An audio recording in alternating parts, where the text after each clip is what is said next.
So, hello everyone. I know it's been a little bit since I've done a video, and I just wanted to give an update and also explain a few things that have been happening with me.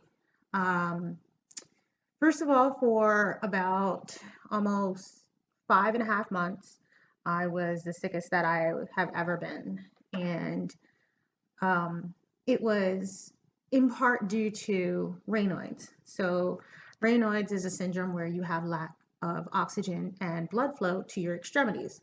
So, more times than I like to say, my fingers turn purple or white, tingle, get very painful. And in doing so, when that happens so much, especially in my fingers, I get ulcers on my fingers.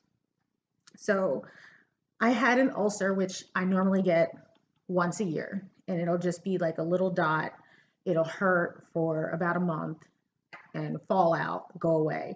I would usually put on nitro paste, massage my fingers, do whatever I can, keep mittens on, and it would go away. And in doing so, whenever my heart is working overtime and it throws my blood pressure out of whack.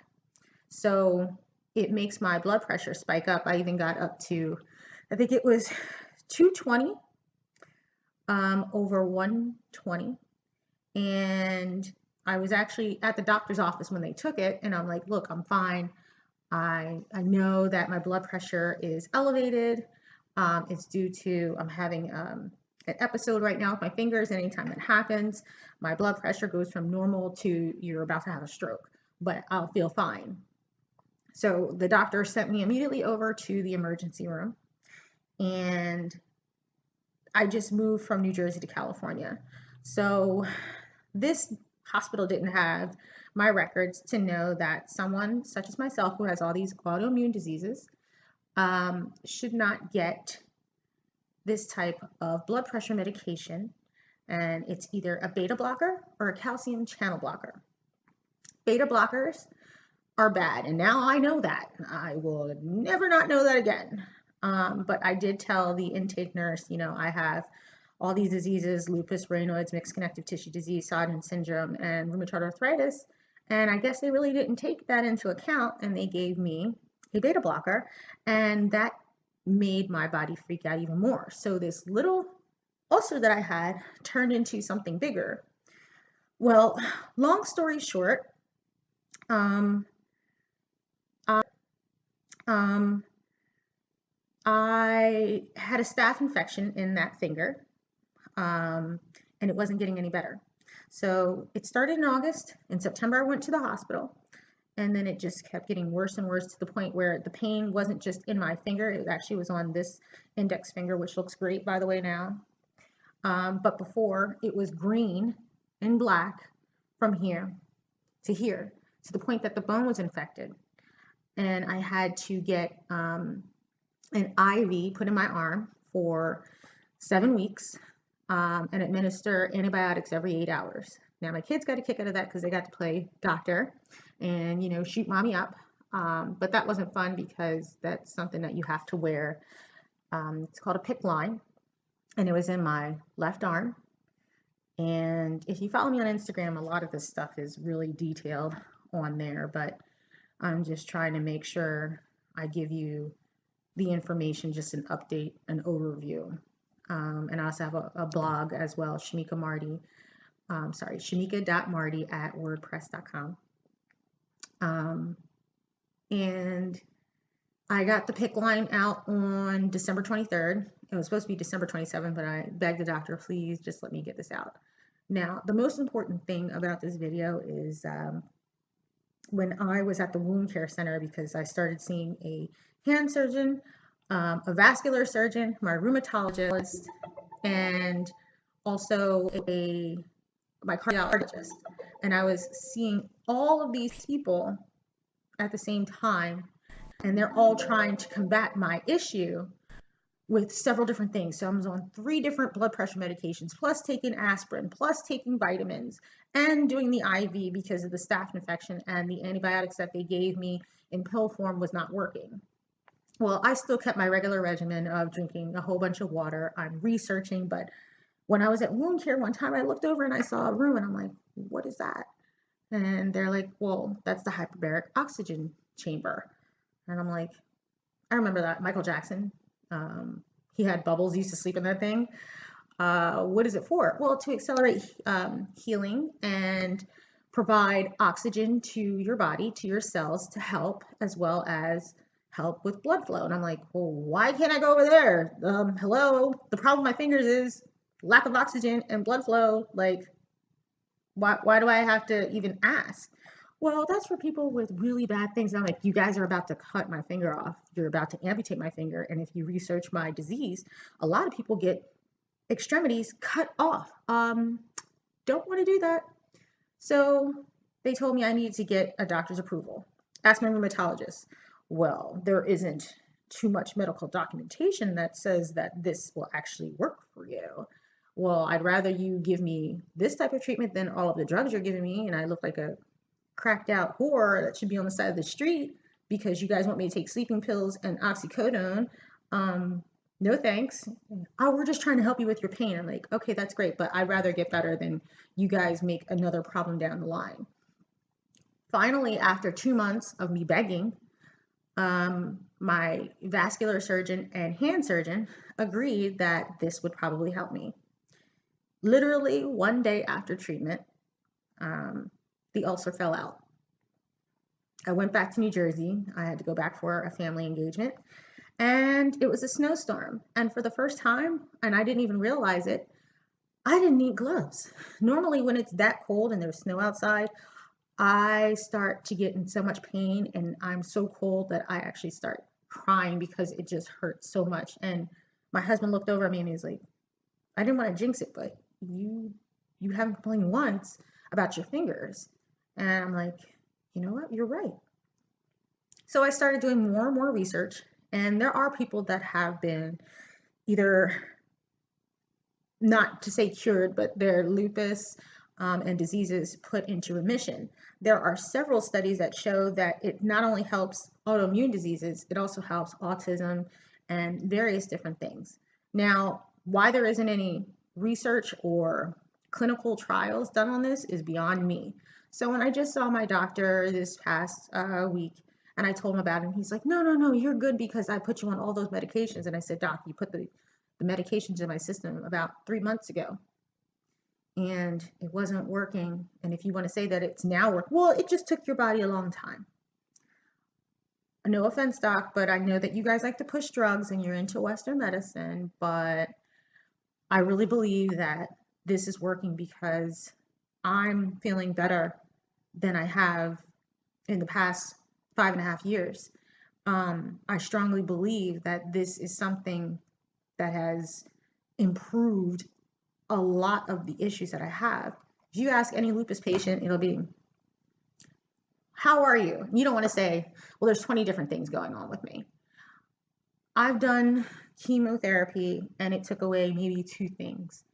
I've taken chemotherapy in the form of an IV and a pill. I've taken Plaquenil. I've taken so many different drugs and it hasn't even scratched off anything on my list of things. And if I told them, yeah, sometimes, I lose vision in my eyes. Sometimes I can't feel my legs, or I get spasms, or my fingers move and I feel like there's an alien or some type of demon in me possessed and making my fingers go like this and my toes, and I'm fighting myself. I'm literally like banging my hands on here, but that isn't happening. My face, my whole entire body, and people can say, your skin looks like it's glowing. You just look so much better. And if you look at any of my videos until this video, you could see myself getting progressively better in the background from the things that I'm doing, but also right now. The hyperbaric oxygen treatments are, you go in, you cannot wear anything but the hospital gown. You have to wear your birthday suit under this hospital gown. No oils, no deodorant. If you have contacts in, you have to take them out. No lotions in your hair. You just go in there and you lay in the chamber for 2 hours. The first thing that they do is take your vitals and then they put you in there. Now you can watch TV. You cannot have your phone. You can't have anything in there with you because it is a potential fire hazard. But for 2 hours, you're laying in there with 100% oxygen. Everybody breathes 23% oxygen. And it's equivalent to when you're on a plane and you hear the air and it gets really cold. And the first thing, as soon as they turn on the machine, your ears start popping. So for the first 5 to 10 minutes, your ear pop. So you'll just keep hearing that as the pressure keeps going up and up and up. Then after it levels out, your ears stop popping. And you can watch TV or listen to music because they have a TV that's above the chamber. And at the end, when they start to bring you back down, is what they call it, because they call this like deep diving, your ears start to pop again. Now, the side effects are the first day I had my vision was hurting. It was because of all the pressure, it hurts your eyeballs, and my ears were popping for the rest of the day. Even sometimes that happens. I'm approved for 30 treatments. Now, they do it in 30, 60, 90. But I've been doing it 2 hours almost every day of the week, not on the weekends. You really shouldn't go past 3 days of not having treatment, or it will not be as effective. But do the research. According to my doctor, if we had at least 100 lupus patients or autoimmune disease patients that could state how much better they have improved, then it would be used as a form of therapy for our diseases. Right now, it's just for people with diabetes that have lost a limb, or you know what, athletes use this. Tim Tebow uses this. He has his own machine. Athletes know that when they get hurt and they need to accelerate healing, to use this. Why in the world is this not looked at for other things and implemented all the time? Not even sure. But I know that I want to change that, because I can tell you right now, I am walking proof and fully, firmly believe that this has helped me so very much. I meet people all the time from my YouTube videos, from being out, and I'm always just letting them know, testifying that you cannot give up. You have to fight. And I just went through that, where I made my medical binder. I kept all my lab results, everything. Here, look, this is what it is. It's equivalent to you having an idea and you need scientific proof.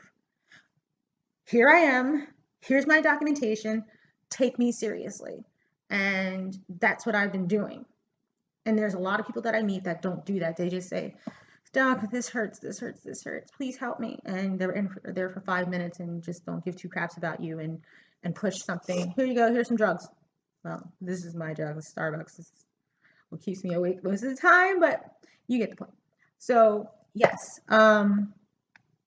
you have to be your own advocate, and you live in your body. Nobody else lives in your body, and you can't expect somebody else to take you seriously when they're just hearing second-hand information. So you got to back it up. You have to write it down. You have to do your research. A doctor is only going to do but so much. They're not God. You have to do what's best for you. And if you believe that there is something out there that can help you, do not stop. Don't stop. Because I'm not sure if you even realize this.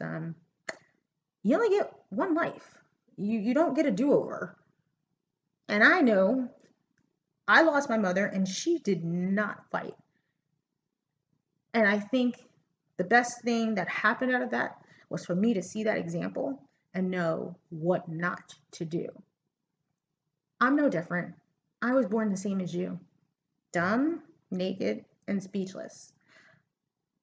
If you take anything from just being around me or looking at my YouTube videos, I try to live life to the fullest, and I love life, and I want to be a part of it. And I want you to be a part of it. That's why I share my story. I don't share my story for any type of, award or acknowledgement. I want to help people. And if I have to go through it, I'm trying to tell you so that you don't have to go through it. But I thank you for this long, exaggerated video. There'll be some more. I'm trying to get myself more out there. I am still working on my book. but it is coming pretty soon. It's going to be entitled, I hesitate because I'm trying to decide. It's between two different things, but I'm pretty sure it's going to be not why me, but try me, because that's the way I approach everything. I don't have that attitude like, why did this happen to me? It's like, all right, I got this. Try me. Every time that Lupus wants to say F you, I get up and say F you. I'm doing this today. But thank you, everyone. And as always, feel free if you have any questions or you want to reach out to me on Facebook, Instagram, Twitter, or my blog. You're more than welcome to. I always answer any questions, any suggestions. If you have any input, anything, let me know. But I'm always here to help, or if you need any guidance, whether it be, what should I do about work? Should I file for disability? What should I stop eating? Things of that nature. But you can follow me on Shamekka Marty. You can find me on Facebook. It's Shamekka Marty, and that's Shamekka. Last name Marty, Marty. Instagram is Mika Mills 79. Twitter is the same, and you can just look it right here. Look that up and friend me. Every morning on Facebook, though, faithfully, I always have a morning inspiration no matter what. Even if I feel like death, I still approach the day as, let's start it off great, nothing negative. You have to remember that being whole is about what you eat, what you do, and what you think. Because if this is all messed up, what you eat and what you do, it's going to mean anything. You have to keep a positive mental attitude. I'm a firm believer of that. But again, thank you so much. And I'll be talking to everyone soon. Have a great day.